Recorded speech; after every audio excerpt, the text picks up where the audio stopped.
Welcome to John Christner Trucking. My name is Laura Watkins and I'm your Contractor Development Supervisor. Today we're going to be shooting a business video to show you how to give yourself a raise and to save you money. We at JCT want the very best for you, so let's get started. You can give yourself a raise by profiting from the fuel surcharge. There are 3 drivers that drove 125,000 miles in the past year. At those miles per gallon, driver A used 25,000 gallons of fuel, driver B used 20,833 gallons of fuel, and driver C used only 17,857 gallons of fuel. At an average of $2.75 per gallon, driver A's fuel cost this year totaled $68,750, and driver C's total cost was $49,107. Because the fuel surcharge is based per mile and not per gallon, each driver received the same amount from the fuel surcharge, $31,250. Notice driver A made no profit from the fuel surcharge, and driver C made $8,929, all because of his fuel efficiency. The better your miles per gallon, the higher your yearly fuel surcharge profits will be. Saving 1 to 2 cents per mile will significantly add up over time. A lot of drivers set a goal to reach a certain miles per gallon. Let's say driver C is hitting 2,800 miles each week while increasing his fuel efficiency by 1/10 of a mile per gallon per week. For every 1/10 of a mile increase, driver C reduces his fuel cost by a penny per mile. In just 3 weeks, he goes from 5.9 mpg to 6.1, taking his fuel cost from 22 cents per mile down to only 20 cents per mile. Let's look at how much idling really costs you. 1 hour idling is equal to 1 gallon of fuel. So when you idle, you pay over $2.75 an hour and you don't get any fuel surcharge in return. If driver C got 6.5 miles per gallon on his driving miles and he drove a distance of 500 miles, but then idled for the next 8 hours, his 6.5 miles per gallon dropped to less than 5.9 overall. The real price of fuel.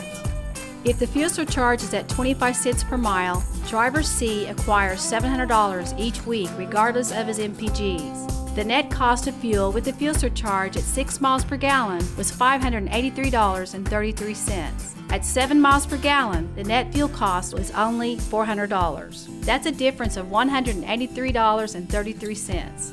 This little difference of only 1 more mile per gallon is a huge savings of fuel cost. That's like giving yourself a weekly raise of $200. Less shifting and more pulling. The top line represents our torque pound per foot. At the bottom, the blue line represents our engine speeds or our horsepower. As you can see, the two meet at 1400 RPMs. So when our RPMs are 1400 or higher, our torque power begins to decline. This power is going to cost you money because it burns more fuel. Torque is the momentum of the wheels turning, so you can think of this as free power. And if you apply this to your top line, you will notice that we've got maximum torque at 1000 RPMs. Look at the area around 350 horsepower. You will see that we're at 1200 to 1300 RPMs, which is also where we have maximum torque. If it's possible to operate in the 12 to 1300 RPM range, why would I want to drive at higher RPMs and have no torque at all? When your RPMs are high, the only thing that's pulling is what's under the hood, which is going to cost you money and fuel. At 350 horsepower and around 1200 RPMs, you still have another 100 horsepower to use if you need to pass that car or climb that hill.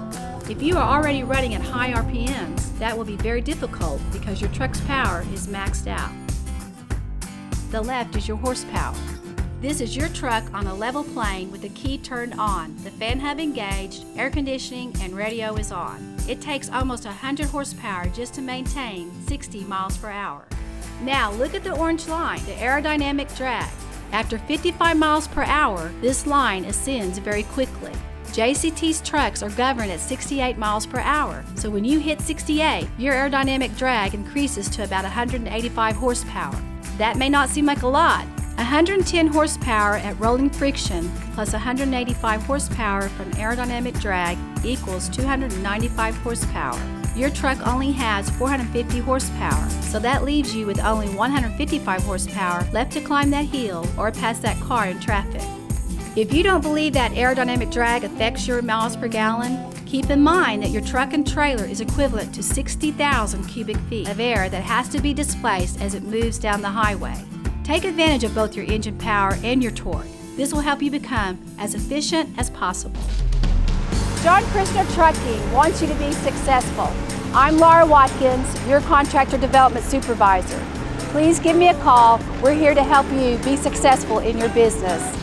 Thank you and have a great day.